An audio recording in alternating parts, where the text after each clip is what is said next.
Dancehall artist Mr. Vegas is firing shots at Drake again in the attack of the Culture Vulture Saga Part 3. This time the Heads Eye DJ is armed with a diss song. Let's take a listen to what he has to say, followed by his diss song and the song he himself sampled to make this diss song. First of all, you have to understand, when we speak about dancehall and reggae music, we cannot be bad mind because dancehall and reggae music is a part of me. So how am I going to bad mind my own self? You understand me? I say, I'm speaking up for something that is a part of me. Reggae music and dancehall music is a part of my culture, whether you like it, yes or no. I have a birth certificate to show that I was born in Kingston, Jamaica, Jubilee Hospital. So dancehall and reggae music is a part of my culture. So if I see where people are abusing the culture and I speak up about it, it should not be an argument for people to say, oh, I'm looking at hype or it's a bad mind thing. Remember, I've been doing this music for 19 years. You understand?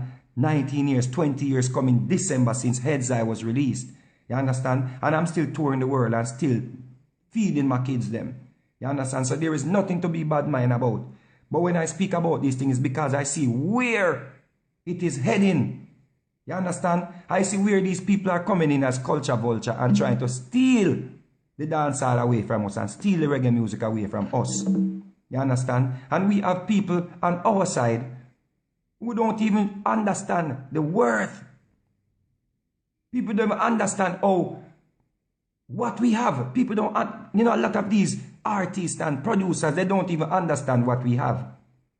It's just like the people that went to Africa and smile with the people there and laugh with the people there because they saw the diamonds.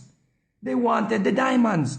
You think they were going there because they were so friendly and they so loved the Africans? They wanted the diamonds and the gold.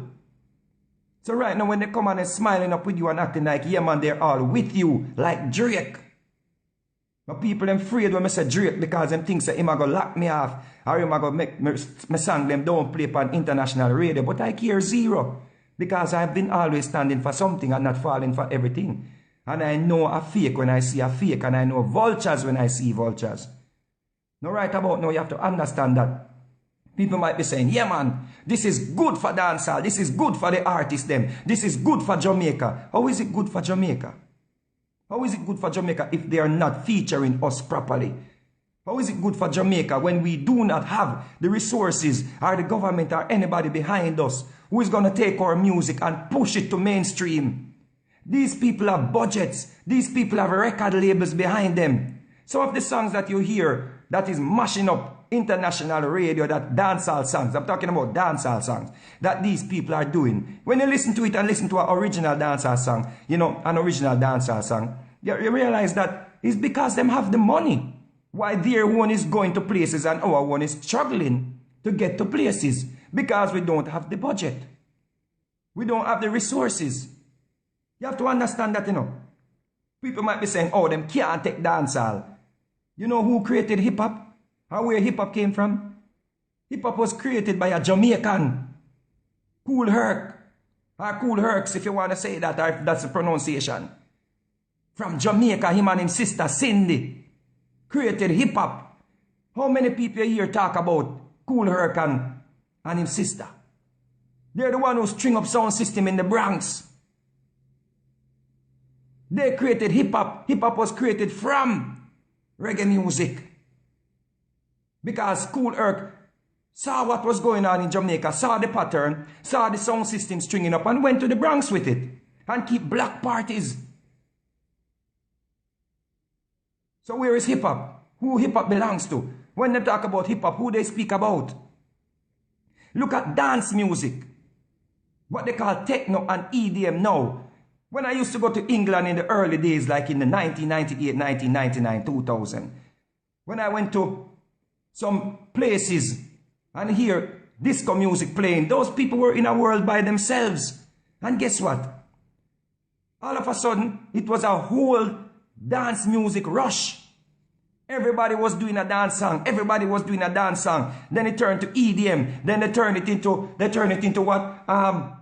Mash up. All kind of things. And guess what? They overused it and overexposed it. So all those little bands and those little DJs that were playing dance music for years, nobody want to hear about them anymore. You know who they're booking for millions of dollars? David Guetta and these other dance producers, they are getting $1 million per show. And the little guys like Max Persona and these guys that were playing dance music for years, nobody want to even hear about them.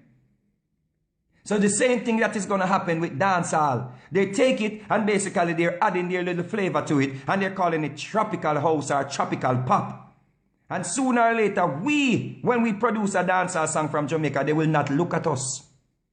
We will not get that played on radio because we will be seen as the imitators and they will be seen as the originators because they're going to say, oh, we can add another dancehall song to the station because we're already playing Drake and we're already playing Beyonce and we're already playing Rihanna. You know, we can't add another dancehall song. I've heard that before.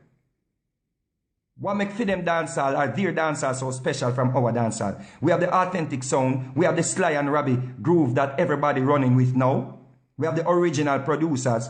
How many of these artists like Drake that did a whole dancehall album went and did some work with Sly and Robbie?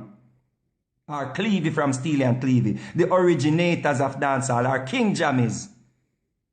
How many of these artists? J.Lo, she have a dancehall track. Alicia Keys have a dancehall track. Justin Bieber dancehall track. They all got this idea from Justin Bieber, who went #1 with a dancehall track that Major Lazer and Skrillex or whatever his name is produced. So they say, yes, it's working and everybody now is running with the culture like some culture vulture and people are acting as if they're blind. You have people like DMX and those people that support dancehall for years because they saw it as a genre that came from, they saw hip-hop as a genre that came from reggae music. So they loved it and supported it. But you have some people that go on like them don't rate it. So they want to disrespect the artists them. Like Drake, them and them people. Listen to me. I'm not an idiot. I know real when I see real. Fly the gate, I let out the pirate, fly the gate, I let out the pirate. Me rate Tupac, me rate Biggie, me rate Jay-Z, me rate Diddy, me rate Busta, Eminem bad, me rate DMX, me rate Nas, but me no rate Drake, him fake. Real no real, them a snake, me can't trust them fake. Me don't see it, say them a the pirate. Here we know, fly the gate, and let in the pirate fly the gate. And let in the pirate fly the gate. And let in the pirate fly the gate. And let in the pirate. Let me come with original slang. They come like say they never respect man. But now me come back and me coming in strong. I fire no another foot bottom. When I first heard Mr. Vegas talking about the issues he had with Drake, I said he had some good points. Reggae music is being exploited and that is a fact. Was Drake exploiting dancehall and could he have been a culture vulture? More than likely, based on his actions and feedback from the dancehall fans, I would say that the grand jury was leaning towards an indictment of Drake as a culture vulture. He was always saying Gully, Gaza and Unruly and how much he respected dancehall and how he was inspired by Vybz Kartel. The problem was while he was making all those sound good speeches, I did not see a single verse from any of these artists except for the leaked version of Control, and we know that that was basically shelved or put on the back burner. I am not sure if Drake has any dancehall artist featured song in his vault or plans to do any in the pipeline. I know that he was planning to release a follow-up album to Views, so maybe dancehall artists will be featured on that one. The truth is his latest album, The Views, was more of an R&B hip-hop album than a hardcore hip-hop album. So maybe we'll put the dancehall artist on the more hardcore follow-up album. I don't know, only time will tell. But until then, we'll just have to put him on probation and maybe he will do some damage control and fix things. Now that I have heard Mr. Vegas this song aimed at Drake, I'm starting to look at things a little bit differently. Whereas at first I thought he was defending the rights of dancehall on a whole and his heart was in a good place, now I am a little bit more skeptical. I am now questioning whether Mr. Vegas had ulterior motive. Was he building up a hype and creating a social media buzz with controversy to promote his own career in the name of the goodwill of dancehall? Mr. Vegas made a fatal error with this song. He was accusing someone of being a pirate while using a song and a melody that he himself pirated, with a song called Fly the Gate and Let in the Pirate, which was originally done on the Smile Rhythm, in which he also knocked off. Mr. Vegas, this song sounded more like a weak dubplate. It was a bad cover of our original. The lyrics and delivery were very weak. If this is what you are coming at Drake with, who is one of the biggest lyricists and top hip-hop artists, this will be your lyrical suicide. Ask Meek Mill, who was Drake's latest victim. He will tell you, don't play with that man. In closing, I doubt that Drake will respond to Vegas' diss song with a diss song of his own. He will more than likely do some damage control and make amends with dancehall for exposing him. He will take the warning and feedback seriously. Thanks to dancehall fan for being so rebellious. They say changes come with a rebellion.